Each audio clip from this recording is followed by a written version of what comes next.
Hello everyone, welcome to aim high Telugu YouTube channel. So ఈ వీడియోలో మనం వన్ వర్డ్ సబ్స్టిట్యూషన్స్ అనేవి స్టార్ట్ చేసుకోబోతున్నాం.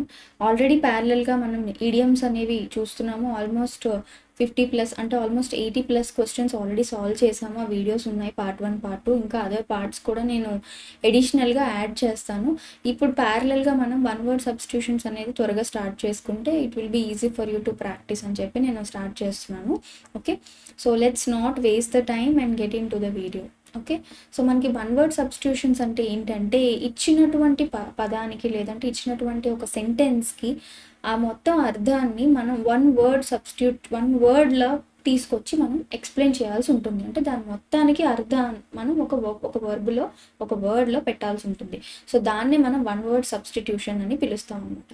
సో మనకి ఇక్కడ క్వశ్చన్స్ రకరకాలుగా అడుగుతారు. వన్ ఆఫ్ ద టైప్ ఇక్కడ నేను మెన్షన్ చేశాను. మనకి ఇక్కడ ఒక సెంటెన్స్ ఇచ్చారు, దీన్ని వన్ వర్డ్ సబ్స్టిట్యూషన్గా ఎలా పిలవచ్చు ఏంటి అనేది కింద ఆప్షన్స్ ఇచ్చారు. దాన్ని బట్టి మనం ఫ్రేమింగ్ అయితే చేయాల్సి ఉంటుంది. So let's see the first question.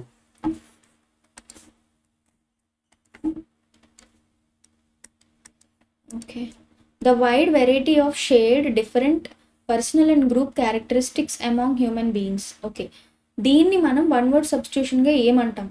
Community అంటామా, ఇంటెన్సిటీ అంటామా, డైవర్సిటీ అంటామా, విస్కాసిటీ అంటామా? First of all, viscosity and community are different.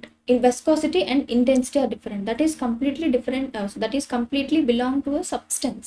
Viscosity అనేది you take it for a substance. Intensity is also, it is a adjective. How intense it is going forward or how intense it is happening. ఇట్లాంటి పదాలని వాడతాం. ఇక్కడ wide variety అంటున్నారు అంటే ఒక species గురించి మాట్లాడుతున్నారు, ఒక కేటగిరీ గురించి మాట్లాడుతున్నారు. వైడ్ వెరైటీ ఆఫ్ వెరైటీస్ అంటే there are different personal and group characteristics. Human బీయింగ్స్లో మనందరికీ తెలుసు, మనం అందరం కూడా హ్యూమన్ బీయింగ్స్ ఎంటైర్ కూడా భారతదేశంలో కానీ ఎంటైర్ ప్రపంచంలో కూడా we have different species, right? మనకి డిఫరెంట్ పర్సనల్ క్యారెక్టరిస్టిక్స్ ఉంటాయి, డిఫరెంట్ గ్రూప్స్ ఉంటాయి, డిఫరెంట్ ట్రెడిషన్స్, కల్చర్స్ ఉంటాయి. సో దీన్ని ఉద్దేశించి ఇక్కడ ఏం చెప్తున్నారు? Wide variety of shared personal and group characteristics among human beings ఉండేదాన్ని మనం ఏమంటాం? డైవర్సిటీ. ఈవెన్ దో ఎంత డైవర్సిటీ ఉన్నా కూడా మనందరం కలిసికట్టుగా ఉంటాం కాబట్టి యూనిటీ ఇన్ డైవర్సిటీ అని కూడా మీరు వినే ఉంటారు. ఈ పదానికి అర్థం అదే అనమాట, right? Even though we have diverse situations, diverse conditions, we all stay together. That is what we call it as unity in diversity. So diverse ante different ani artham anamata. Next చూడండి. Sorry, to criticize someone severely. So ఎవరినన్నా బాగా సివియర్గా మనం criticise చేస్తే దాన్ని మనం ఎటువంటి one word సబ్స్టిట్యూషన్గా పిలుస్తాము అంటే ఇక్కడ ఆప్షన్స్ చూడండి. స్కఫ్, చాస్టిసైజ్, రేట్, రెమాన్స్ట్రేట్. సో ఇక్కడ ఉన్న ఆప్షన్స్లో మనకి చాస్టిసైజ్ అనేది ఏదైతే ఉందో దీని అర్థం ఏమిటి అంటే ఎవరినన్నా మనం దూషించటం, క్రిటిసైజ్ చేయడం, బాగా బాధ పెట్టడం, దీన్ని మనం చాస్టిసైజ్ అని అంటాం. Okay, so this is the option B is the correct answer అనమాట. Moving on to the next question. ఇక్కడ చూడండి, to have a strong emotional effect on. To have a strong emotional effect on అంటే ఏమిటి అంటే ఇక్కడ ఇచ్చిన options first చూడండి. To yield, to overwhelm, to forfeit, to smother. ఈ ఈల్డ్, ఫోర్ఫిట్, స్మూతర్ అనేవన్నీ కూడా these are related to not the feelings, right? అర్థమైందా? టు ఈల్డ్ అనేది, టు స్మూత్నింగ్ చేయడం అనేది it's not related to the feelings. ఇక్కడ ఏమంటున్నారు? ఎమోషనల్ ఎఫెక్ట్ని మనం ఎప్పుడు కూడా ఓవర్వెల్మింగ్ అనే ఫీలింగ్తో ఎక్స్ప్రెస్ చేస్తాం, right? I'm so overwhelmed after seeing my cousins. So ఈ విధంగా I fell so overwhelming after going to that place అంటే మీకు అత్యంత ఎక్కువ ఎమోషన్ని రిప్రజెంట్ చేయడానికి, అత్యంత హ్యాపీనెస్ని, ఆ ఎమోషన్ని చూపించుకోవడానికి యూజ్ చేసేటువంటి వర్డ్ని టు ఓవర్వెల్మ్ అంటాం అనమాట. నెక్స్ట్ చూస్తే టు మేక్ ఏ లో conscious vibratory sound expressing contentment. Contentment అంటే ఒక రకమైన సాటిస్ఫాక్షన్, ఒక రకమైన సంతోషం, సంతృప్తి. ఆఫ్ ఏ క్యాట్ అని ఇక్కడ బ్రాకెట్లో ఇచ్చారనమాట. క్యాట్కి సంబంధించినటువంటి ఈ ఒక వైబ్రేటరీ సౌండ్ని మనం ఏమని రిప్రజెంట్ చేస్తామంటే టు పర్. ఓకే, ఈ పర్ అనే వర్డ్ ఏమిటి అంటే the cat makes that sound with its throat. Okay, representing, expressing it's contentment అనమాట. సో దీన్ని మనం ఈ విధంగా వన్ వర్డ్ సబ్స్టిట్యూషన్లో పిలుస్తాం అనమాట. ఈ పర్ అనే వర్డ్కి అర్థమే to make a low continuous vibratory sound expressing contentment of a cat.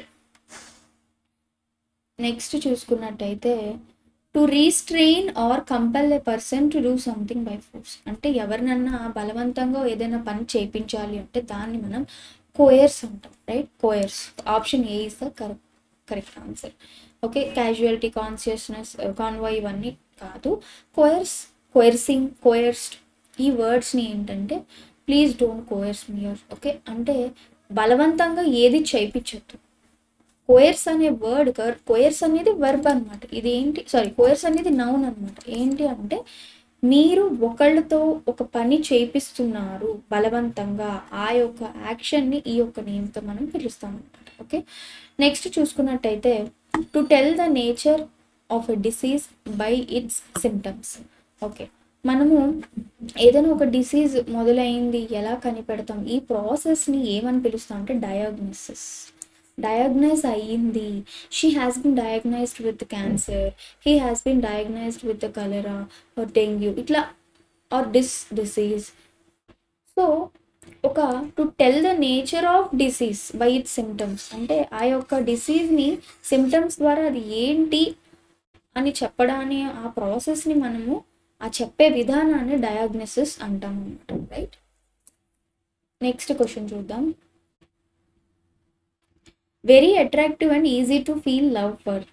Okay, దీన్ని మనం ఏమని పిలుస్తామంటే సో అడారబుల్.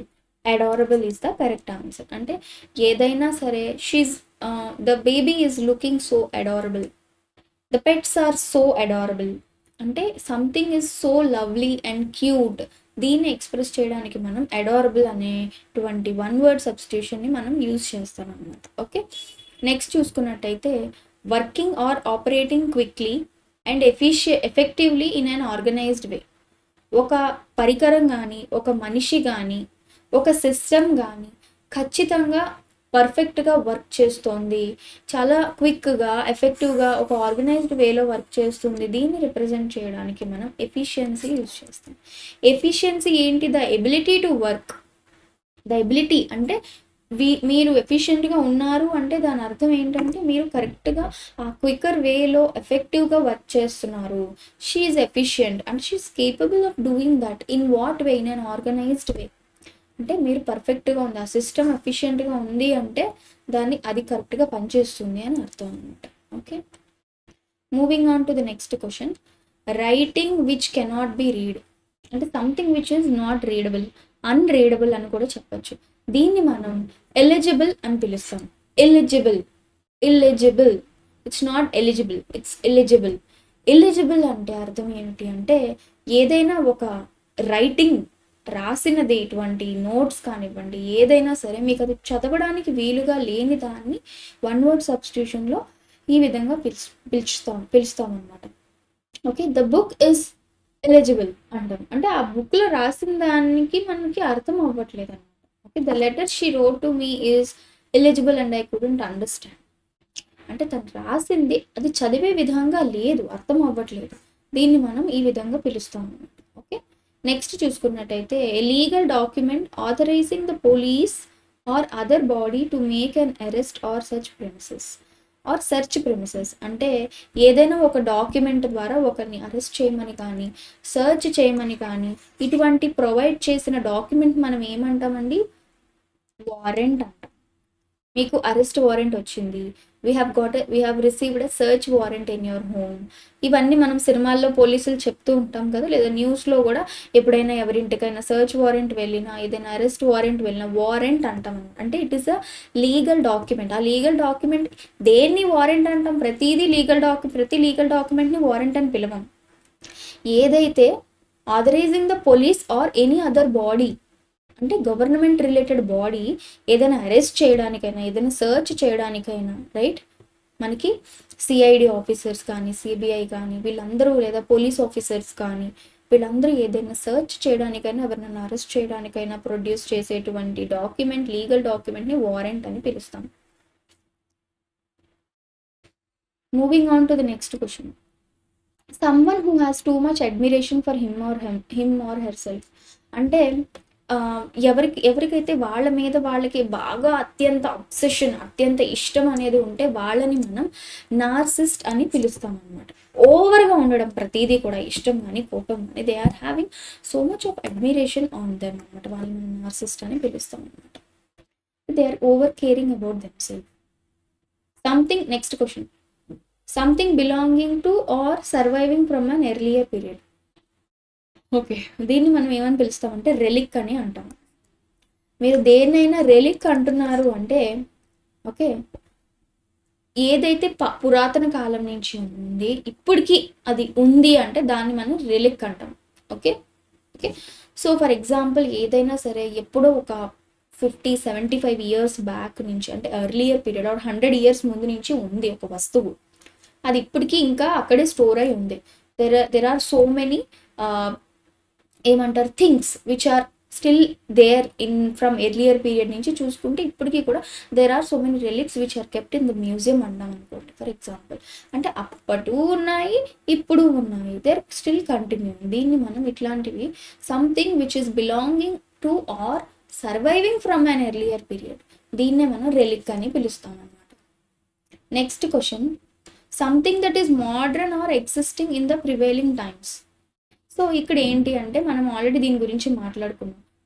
ఏంటి ఇడియమ్స్లో I think previous years question పేపర్స్లో డిస్కస్ చేసాము. ఏవైనా రెండు డిఫరెంట్ థింగ్స్ ఒకే టైంలో ప్రివైల్ అవుతున్నాయి, దాన్ని మనం ఏమంటాము, కాంటెంపరీ అంటాం. ఆ ఎగ్జిస్టింగ్ టైంలో ఉంది ఇంకా something that is modern or existing in the prevailing times, ప్రెజెంట్లో జరుగుతోంది, అవుతోంది, ఉంది అని చెప్పేసి దీన్ని మనం కాంటెంపరీగా పిలుస్తాం. Next, something which cannot be easily conquered, దాన్ని మనం కాంకర్ చేయలేము, దాన్ని జయించలేము, దీన్ని మనం ఇన్విన్సిబుల్ అంటాం అన్నమాట. India has the invincible army, అంటే such a strong which no one can conquer. Okay, she has an invincible energy, she has some invincible ఏమని చెప్తాము people with her, అంటే which cannot be conquered. He has an invincible power, దాన్ని మనం reach అవ్వలేము. Okay, her knowledge is invincible, అంటే తన నాలెడ్జ్ని మనం ఎవరు రీచ్ కాలేము. Something which cannot be easily conquered. Next, study of sounds and waves. Sounds, ultrasounds, sounds, waves కానివ్వండి, వేవ్స్ యొక్క సౌండ్స్, ఇట్లా స్టడీ ఆఫ్ సౌండ్స్, ఆ సైన్స్ని మనము ఏమని పిలుస్తాం అంటే అకౌస్టిక్స్ అని పిలుస్తాం. ఇది మనందరికీ తెలుసు. మ్యూజికల్ ఇన్స్ట్రుమెంట్స్ మీద ఎవరికైతే మనకి నాలెడ్జ్ అనేది ఉంటుందో వాళ్ళకి అకౌస్టిక్స్ అంటే ఏంటో మీనింగ్ అనేది, that is a science which represents the study of sounds కానీ, సౌండ్ వేవ్స్ కానీ, అల్ట్రాసౌండ్స్, మొత్తం సౌండ్కి సంబంధించినటువంటి సైన్స్ మొత్తాన్ని మనం అకౌస్టిక్స్ అని పిలుస్తాం. Moving on to the next question, the arrangement of events or dates in order of their occurrence. Order అంటే ఏంటి, ఒక విధానంగా, ఒక పద్ధతిలో, ఒకటి తర్వాత ఒకటి, అంటే కొన్ని ఈవెంట్స్ని, డేట్స్ని ఆర్డర్లీ మేనర్లో పెట్టడాన్ని మనం క్రోనాలజీ అంటాం, క్రోనికల్ ఆర్డర్ అంటాం. మన క్వశ్చన్స్ కూడా మ్యాథ్స్లో వస్తాయి, ఇంగ్లీష్లో arrange them in a chronicle order అని, లేకపోతే రీఅరేంజ్ అని. Chronology is nothing but order, అంటే అవి ఉన్న వాటిని, ఫర్ ఎగ్జాంపుల్ మంత్లీ, ఇప్పుడు మీకు ర్యాండమ్గా మంత్స్ డిసెంబర్, ఫిబ్రవరి అలా ర్యాండమ్గా ఇచ్చి అరేంజ్ దెమ్ ఇన్ క్రోనాలజీ అంటే according to the Chronicle order అని ఇచ్చినా కూడా జనవరి, ఫిబ్రవరి, మార్చ్, ఏప్రిల్, మే అంటే క్రానికల్ ఆర్డర్లో ఇస్తాం. ఆర్డర్ ఆఫ్ దేర్ అకరెన్స్, అవి ఎప్పుడు జరుగుతాయి ఈవెంట్స్ అంటే పండగలు ఉంటాయి, ఫస్ట్ ఏ పండగ వస్తుంది, తర్వాత ఏ పండగ వస్తుంది, మార్చ్లో ఏది వస్తుంది, ఆగస్ట్లో ఏది వస్తుంది, ఇలా అరేంజ్ చేయడం డేట్స్ బట్టి ఈవెంట్, దీన్ని మనం క్రోనాలజీ అని అంటాం. ఈ క్రోనాలజీ మనం ఎక్కడైనా యూజ్ చేసుకోవచ్చు.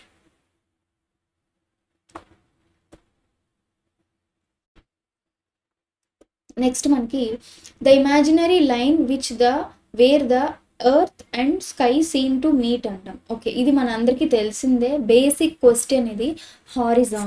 హారిజాన్ అనేది మనకి ఒక line, imaginary line. It's not a physical line, it's imaginary line wear the earth and sky కనిపిస్తాయి, కలిసినట్టు కనిపిస్తాయి కానీ కలవవు అనమాట. ఆ స్కై అనేది మనకి ఒక స్పియర్ షేప్లో ఉన్నట్టుగా కనిపిస్తూ ఉంటుంది. అక్కడ ఒక ఇమాజినరీ లైన్ స్కైకి అలాగే ఎర్త్కి. ఓకే, దాన్ని మనం హారిజాన్ అని పిలుస్తాం. ఓకే, ఇలాంటివి కూడా మనకి వన్ వర్డ్ సబ్స్టిట్యూషన్స్లో అడుగుతారు. Next, the inability to obtain adequate sleep. Inability, adequate sleep అంటే కావాల్సినంత స్లీప్ లేకపోవడాన్ని, ఆ ఇనెబిలిటీని ఏమంటామంటే మనందరికీ తెలిసి స్లీప్ డెఫిషియన్సీ ఉన్న వాళ్ళని ఇన్సోమ్నియాతో సఫర్ అవుతున్నారు అని మనం వింటూ ఉంటాం. ఐఎమ్ హ్యావింగ్ ఇన్సోమ్నియా అంటాం, you are an insomnia person అంటాం. అంటే నిద్ర రావదు కరెక్ట్గా, అంటే they don't get adequate sleep, కావాల్సినంత నిద్ర రాదు, నిద్ర పట్టదు వాళ్ళని, ఇది రిప్రజెంట్ చేయడానికి ఇన్సోమ్నియా అని మనం అంటూ ఉంటాం. నెక్స్ట్ చూసుకున్నట్టయితే, the place that a person treats as his permanent home or live in and has a substantial connection with. అంటే ఒక పర్మనెంట్ రెసిడెన్స్ అని కానీ, ఒక పర్మనెంట్ ప్లేస్ కానీ, ఊరు కానీ, ఇల్లు కానీ, ప్రదేశాన్ని మనం దాన్ని ఒక పర్సన్కి ఉండిన దాన్ని మనం ఏమంటాం, డామికల్. మన ఇండియాలో వాట్ ఈస్ యువర్ డామికల్ అంటే పలానా ఊరు, పలానా ప్లేస్ అని మీరు చెప్పుకుంటారు అనమాట. ఓకే, డామికల్ అని కొన్ని అప్లికేషన్ ఫామ్స్లో కూడా మనకి వస్తాయి. Where is the domicile you are belonging to, అంటే మనం ఆ region where your parents belong to or where you are basically from, దీన్ని మనం a place that a person treat his permanent home or live in, అక్కడ ఉంటున్నా కానీ, or has a substantial connection with, అంటే from ancestors నుంచి ఉంటున్న place, దీన్ని మనం డామికల్ని అని అంటాం. నెక్స్ట్ చూసుకున్నట్టయితే, ద స్టడీ ఆఫ్ కాయిన్స్, దీన్ని మనం న్యూమిస్మాటిక్స్ అంటాం. కాయిన్స్, కరెన్సీ, వీటన్నిటికి సంబంధించినటువంటి సైన్స్ అనమాట. Science, the study of coins is called numismatics. ఇందాక ఏం చెప్పాను, స్టడీ ఆఫ్ సౌండ్ వేవ్స్ ఏమన్నాను, అకౌస్టిక్స్, ఇవన్నీ మీరు గుర్తుపెట్టుకోండి. సో ఇట్లాంటి క్వశ్చన్స్ అనేవి మనకు వస్తాయన్నమాట. ఓకే, న్యూమిస్మాటిక్స్ గుర్తుపెట్టుకోండి. So with this we have completed almost 2 sets అనేవి కంప్లీట్ చేసుకున్నాము. వన్ వీడియో కదా ఇది, 1 సెట్ అనేది కంప్లీట్ చేసుకున్నాము for one word substitutions. Next వీడియోలో మనం ఇంకా కొన్ని వన్ వర్డ్ సబ్స్టిట్యూషన్స్ అనేవి సాల్వ్ చేద్దాం. ప్యారలల్గా we'll continue the idioms, phrases, other series also మనం ఒక్కొక్కటి ఇంక్లూడ్ చేద్దాం. I will introduce everything, I will post all the videos, just a matter of time. Okay, thank you so much, all the best and prepare well.